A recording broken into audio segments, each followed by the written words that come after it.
হাওড়ার সাঁকড়াইলে বিধ্বংসী আগুন, আগুনের সেই ভয়াবহতার ছবি আপনারা এখনো দেখতে পাচ্ছেন, কেননা এখনো আগুনের পরিস্থিতি সেরকমই রয়েছে। বিকেলে আগুন লাগে, তারপরও আগুন নিয়ন্ত্রণে আনতে যথেষ্টই বেগ পেতে হচ্ছে দমকলের কর্মীদের। এখন ঘটনাস্থলে 15টি ইঞ্জিন কাজ করছে। ইন্ডাস্ট্রিয়াল পার্কে আগুন লেগে যায়, দেখতে পাচ্ছে গল গল করে ধোঁয়া বেরোচ্ছে। হাওড়ার সাঁকড়াইলে একটি প্লাস্টিকের কারখানায় এইভাবেই বিধ্বংসী আগুন লেগেছে।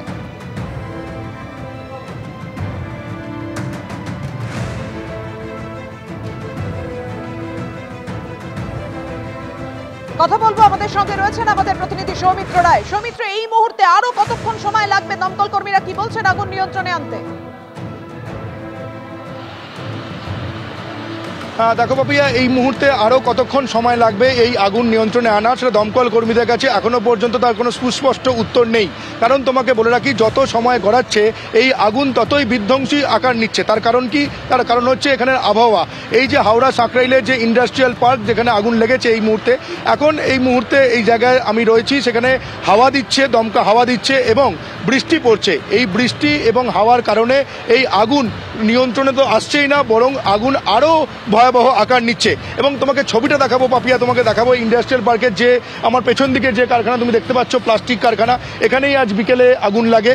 এবং আগুন লাগার সঙ্গে সঙ্গে এখানে তার কর্মীরা কাজ করছিলেন, কর্মরত অবস্থায় ছিলেন।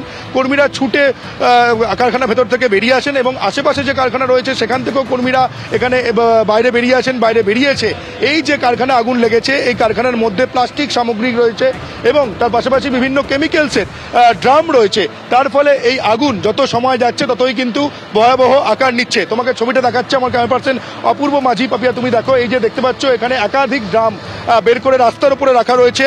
এই ড্রামগুলোই কিন্তু এই যে প্লাস্টিক কারখানা যেখানে আগুন লেগেছে তার মধ্যে এই রঙের ড্রামগুলো ছিল। ফলে এই রং খুবই দাহ্য পদার্থ। ফলে সেই কারণে যে মুহূর্তে এখানে আগুন লেগেছে সেই কারখানার কর্মীরা তো বটেই, তার পাশাপাশি তুমি যে দেখতে পাচ্ছ এই যে কর্মীদের ভিড়, এই কর্মীরাও হাতে হাত লাগায়। কর্মীরা হাতে হাত লাগিয়ে এই যে রঙের ড্রামগুলো, সেই রঙের ড্রামগুলো এই কারখানার মধ্যে থেকে বার করে নিয়ে আসেন বাইরে। এবং শুধুমাত্র রঙের ড্রাম নয়, তোমাকে আরও একটা ছবি দেখাবো, আমার ক্যামেরা পার্সন অপূর্ব মাঝি দেখাচ্ছে। দেখো, যে কারখানায় আগুন লেগেছে সেই আগুনের ঠিক পেছন দিকে তুমি দেখতে পাচ্ছ এরকম একাধিক বস্তা এখানে দেখতে পাওয়া যাচ্ছে। এই বস্তাগুলো হচ্ছে সিমেন্টের বস্তা। ফলে এগুলো কিন্তু এই যে কারখানা, এই কারখানার ভেতরে ছিল। যেমন বস্তা এখানে দেখতে পাওয়া যাচ্ছে, একাধিক রঙের ড্রাম এখানে দেখতে পাওয়া যাচ্ছে। শুধুমাত্র এই ড্রামগুলোতে রং যেমন রয়েছে তার নয়, তার পাশাপাশি বিভিন্ন কেমিক্যালস রয়েছে। কারণ যেহেতু এটি প্লাস্টিক কারখানা, সেই কারণে এখানে ড্রাম ভর্তি কেমিক্যালস রয়েছে। যে মুহূর্তে এখানে আগুন লাগে, এই কারখানার কর্মীরা এবং পাশের যে কারখানার যে কর্মীরা রয়েছেন সেই কর্মীরা এখানে ছুটে আসেন। ছুটে এসে এই কারখানার মধ্যে থেকে যে দাহ্য পদার্থগুলো, যেগুলোর কারণে আগুন আরও ভয়াবহ আকার নিতে পারে, তারা কিন্তু যতটা পেরেছেন হাতে হাত মিলিয়ে তারা এগুলো বাইরে বার করে এনেছেন। এই মুহূর্তে দেখতে পাওয়া যাচ্ছে যে বাইরে এই যে রঙের ড্রাম এবং কেমিক্যাল সমস্ত ঢাই করে রাখা রয়েছে। এবং যারা এখানে রয়েছেন প্রত্যক্ষদর্শী, তারা যেমনটা বলেন, যে মুহূর্তে এখানে আগুন লাগে তখন কিন্তু আগুন এতটা ভয়াবহ আকার নেয়নি। তারা আগুন এখানে দেখেই সঙ্গে সঙ্গে তারা দমকলে খবর দেন। দমকল কিছুটা এখানে আসতে, কারণ যেহেতু রাস্তায় জ্যাম ছিল দমকলের তরফে, এখানে স্থানীয় বাসিন্দারা বলছেন রাস্তায় জ্যাম থাকার কারণে দমকল কিছুটা আসতে লেট হয়। তার আগেই কিন্তু দমকল আসার আগেই এই যে পাশাপাশি কারখানার যারা কর্মীরা রয়েছেন সেই কর্মীরা এখানে আগুন নেভানোর কাজে হাতে হাত লাগান। এবং যে কর্মীরা এখানে ভেতরে ছিলেন সেই কর্মীরা বাইরে ছুটে বেরিয়ে আছেন। পুলিশ সূত্র মারফত এখনো পর্যন্ত যেটা খবর পাওয়া যাচ্ছে যে ভেতরে কোনো কর্মী এখানে আটকে নেই এমনটাই জানা যাচ্ছে, কিন্তু বা কোনো কর্মী ইনজিওর্ড হয়নি, আহত হয়নি। পুলিশ সূত্র মারফত এমনটা জানা যাচ্ছে। আমি যে কারখানায় আগুন লেগেছে তার ভেতরে যাওয়ার চেষ্টা করছি। পাপিয়া, তুমি দেখতে পাচ্ছ দমকলে 15টা ইঞ্জিন, দমকলের তরফে বলা হচ্ছে যে ইঞ্জিন সংখ্যা আরও বাড়তে পারে। এই যে ঠিক যে কারখানায় আগুন লেগেছে সেই কারখানার ভেতরে আমি এসে পৌঁছেছি। তুমি দেখো, এখনো দাউ দাউ করে আগুন জ্বলছে। আগুন নেভানোর কোনো লক্ষণই নেই, দাউ দাউ করে আগুন জ্বলছে, পুড়ে ছাই হয়ে গেছে সমস্ত কিছু। এবং এই যে কেমিক্যালসের যে জারগুলো তুমি দেখতে পাচ্ছ, ড্রামগুলো যার মধ্যে রং রয়েছে, কেমিক্যালস রয়েছে, সেই ড্রামগুলো এখানে দেখতে পাওয়া যাচ্ছে ঢাই করে রাখা রয়েছে। সমস্ত ড্রামগুলো এখান থেকে বার করা সম্ভব হয়নি। কর্মীরা যতটা পেরেছেন হাতে হাত লাগিয়ে ভেতর থেকে ড্রাম বার করেছেন, কিন্তু কিন্তু এখনো পর্যন্ত কিন্তু সমস্ত যে কেমিক্যালসের ড্রাম সেগুলো বার করা সম্ভব হয়নি। সেইগুলো থেকেই এখানে যারা স্থানীয় বাসিন্দারা রয়েছেন তারা যেমনটা বলছেন যে মাঝে মধ্যেই এখানে বিস্ফোরণ বা বিকট শব্দ শুনতে পাওয়া যাচ্ছে। কেন এই বিকট শব্দ? কারণ এই কারখানার মধ্যে যেহেতু তোমাকে বললাম দাদা এখানে কি হয়েছিল? এখানে কোম্পানিতে প্রথমে কত নাগাদ আগুন লাগে? আগুন লাগে 4টে নাগাদ। হ্যাঁ, তারপরে 4টে নাগাদ আগুন লাগে। আমরা সব কর্মীরা সব মাল সব বাইরে বার করে দিই, মাল সব বাইরে বার করি, দিয়ে আমরা সব ইয়ে করি, জলপল দিই। Main problem sir fire brigade এসেন আর কি। ফায়ার ব্রিগেড এসছে 1.5 ঘন্টা পরে, ফায়ার ব্রিগেড এসছে মিনিমাম 1.5 ঘন্টা 2 ঘন্টা পরে ফায়ার ব্রিগেড এসছে আমাদের এখানে। আর আমরা ফায়ার ব্রিগেডকে ফোন করার পরও ফায়ার ব্রিগেড এলো না। এলো দ্রুত এলো ফায়ার ব্রিগেড স্যার। ওই জন্য আরও স্যার আমরা জল ইয়ে করতে পারলাম না আর কি। তার আগে কি অন্যান্য আপনারা কর্মীরা পাশাপাশি কারখানার কর্মীরাও কি হাতে হাত লাগিয়েছে? তারাও জল দিয়েছে, সিকে কোম্পানি বা যেসব কোম্পানি আছে সব দিয়েছে। আর ভাবে চলে এলে স্যার ওসব এত দুর্ঘটনা হতো না আর কি। আমাদের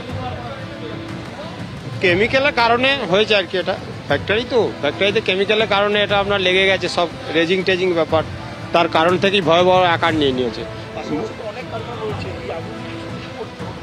ভয়ঙ্কর আকার নিয়ে নিত। আমরা চেষ্টা করেছি যাতে না এটা এত বাড়ানো যায়। আমরা পাশে কারখানাকে নিজের আবার সেফটি করেছি, জল দেওয়ার ব্যবস্থা করে নিয়েছি। এর কারণে এটা অনেকটা কম হয়েছে। এখন ফায়ারের গাড়ি একটু দেরি করে ফেলেছিল, তার জন্য এসে জায়গা এখন আপাতত অনেক কমে গেছে। আর কাজ করছিল তো কারো কিছু হয়নি, সবাই বেরিয়ে গেছিল। রেজিংয়ের ইয়ে থেকে কেমিক্যাল থেকে হয়ে গেছে স্যার। ভিতরে কেমিক্যাল ছিল না, অ্যাকচুয়ালি কেমিক্যালের ফলে ওটা আপনার অনেক ভয়াবহ আকার নিয়েছে। এবার বড় ড্রাম যখন একটা বাস্ট হচ্ছে আরও বড় এরিয়া নিয়ে নিচ্ছে, তার কারণেই এটা হয়েছে।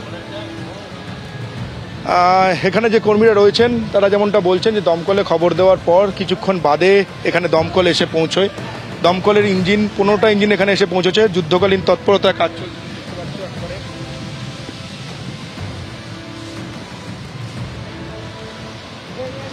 দাহ্য পদার্থ মজুদ থাকাতেই আগুন দ্রুত ছড়িয়ে পড়েছে।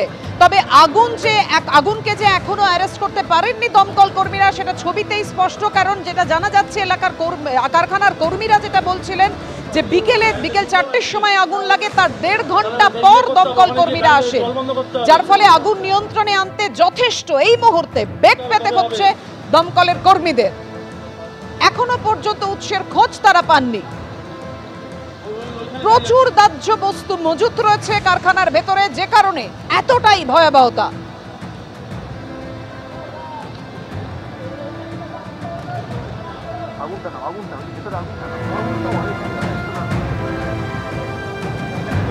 সিদ্ধেশ্বরী রোডে একটি বিস্কুটের কারখানায় বিধ্বংসী আগুন, তেলের ট্যাঙ্কার থেকে অগ্নিকাণ্ড বলে প্রাথমিকভাবে মনে করা হচ্ছে। কারখানার ভেতরে পর্যাপ্ত জলের ব্যবস্থা ছিল না বলে অভিযোগ করছেন স্থানীয়রা। যন্ত্র কাটার সময় দুর্ঘটনা ঘটে বলে সন্দেহ। অর্থাৎ একদিকে হাওড়ার সাঁকড়াইলে প্লাস্টিকের কারখানায় আগুন, অন্যদিকে খড়দার বিস্কুটের কারখানায় আগুন লেগে যায়। উত্তর 24 পরগনা, হাওড়া, 2 জেলায় 2 কারখানায় আগুনের লাগার খবর আপনাদের সামনে রেখেছি।